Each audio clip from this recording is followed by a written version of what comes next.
What's the coldest bet you've accepted? My uncle died and left his beach house to whoever could prove they deserved it most. The whole family showed up to his lawyer's office expecting some treasure hunt or riddle. Instead, the lawyer said Michael wanted you to compete. Whoever can go 90 days without their phone wins the house, worth 2.3 million. My cousin Brad laughed. That is insane. I need my phone for work. My aunt Sharon said this is ridiculous. How are we supposed to function? How? But I looked at my phone. The screen time report said 11 hours a day. I was the worst one there. I will do it. Everyone stared. My sister Emma smirked. You cannot even go 2 hours without checking Instagram. Bet if I win, you owe me your Audi. Deal. She thought I would crack in a week. Day 1 felt like withdrawal. I kept reaching for my pocket and grabbing air. My hand would go numb without that familiar weight. Day 3, my hands were shaking at dinner. I had to sit on them to stop checking. Day 5, I woke up in a cold sweat because I dreamed I accidentally opened Twitter. Day 8, I had a full panic attack at a restaurant because I could not look up the menu online. The waiter had to talk me through the options like I was a child. Day 10, Emma started her campaign. She texted the family group chat. He is definitely cheating. Check his laptop. No way he is lasting. The lawyer confirmed I had not touched any device. My mom vouched for me. Said I was using a flip phone only for emergencies. Day 15 was the hardest. My best friend got engaged and everyone was celebrating in the group chat. I found out 3 days later when someone called me on my dumb phone. I almost quit right there. Day 20 something shifted. I started actually talking to my neighbors. Mr. Patterson told me about his time in Vietnam. I had lived next to him for 6 years and never knew. Day 25, I went to a coffee shop and met a girl named Sophie. We talked for 2 hours.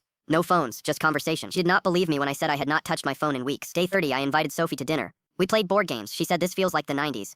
I did not realize how much I missed actual connection. Day 35, my boss called me into his office. Your work quality has doubled this month. What changed? I told him about the bet. He said whatever you are doing, keep doing it. Day 40, Emma was getting nervous. She invited me to every family event, trying to trigger me. Left her phone on the table with notifications going off constantly. I just smiled and kept eating. Day 45, she brought her kids over, let them play loud videos on her iPad right next to me. I taught them card games instead. They forgot about the iPad within 10 minutes. Day 50, my dad pulled me aside. Your uncle would be proud. You have changed. I did not realize how much until he said it. Day 55, Sophie and I went hiking. No photos, no GPS, just a paper map adventure. We got lost for 3 hours. It was the best date I ever had. Day 60. Emma started cracking. She called me at midnight. How are you doing this? I am going insane and I still have my phone. I told her the truth. I stopped missing it after week 3. Day 65. The family had a barbecue. Everyone was on their phones. I was the only one actually present. My nephew asked me to play catch. We threw the ball for an hour. Day 70. My aunt Sharon admitted she checked her phone 247 times that day. The average was 96. Per adult, she looked exhausted. Day 75. Sophie told me she deleted Instagram. Said I inspired her. We started a book club with my neighbors. 8 people showed up. Day 80. Emma called the lawyer. Her voice was shaking. I cannot do this anymore. Watching him made me realize how addicted I am. I forfeit. Day 85. Brad dropped out too. Said his wife threatened divorce because he was on his phone during family dinner every night. Day 89. Just me left. The lawyer called. You won. Come get your keys tomorrow.